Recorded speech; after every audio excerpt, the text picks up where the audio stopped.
I have a very urgent question. So, my grandpa used to not pray in the past, and we know that like if a person does not pray at all, he is counted as a kafir. But now he prays, Alhamdulillah.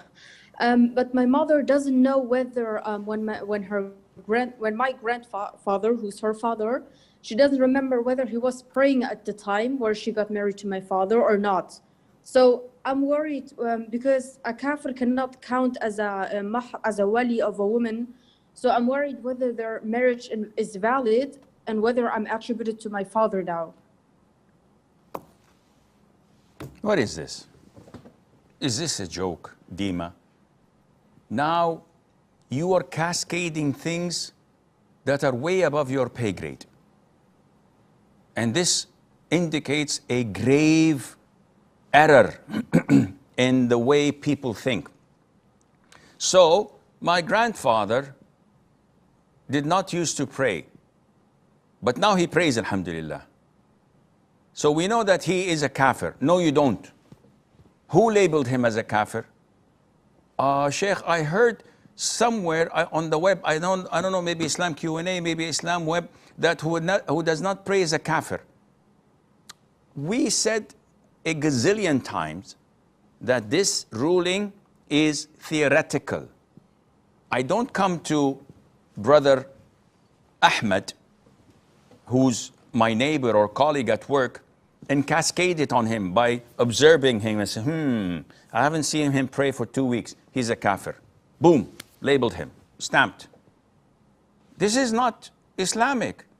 So now, number one, you cascaded the ruling on your grandfather without any witnesses, without any interrogation, without asking him, without having a Muslim judge condemning him after interrogating him, that he's a kafir.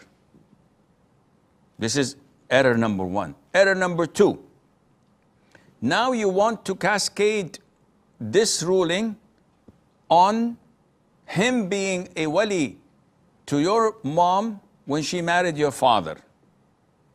So you want to invalidate their marriage, which is cascaded on the other points, such as number three, you're not the legitimate child of your father, which means that your father cannot hug you or kiss you because yet he's your biological father. Islamically, you are born out of wedlock, which means that if he dies, you will not inherit him. You have to take hijab from him. And if someone wants to marry you, he cannot be your guardian. What is this? And this is the same mindset that generates, unfortunately, don't get this personal. I'm not talking about Dima personally. I'm talking about a trend among the Muslims. This is the same mindset that generates Khawarij, that generates ISIS or NISIS, non-Islamic State of Iraq and Syria, that generates people who give TAKFIR and are prone to blow up places and people because of their twisted mindset. Had they learned Islam properly, and I'm again not addressing you, Dima, don't get me wrong. I'm just giving an advice for the ummah, because this is something that is obviously growing among the youth.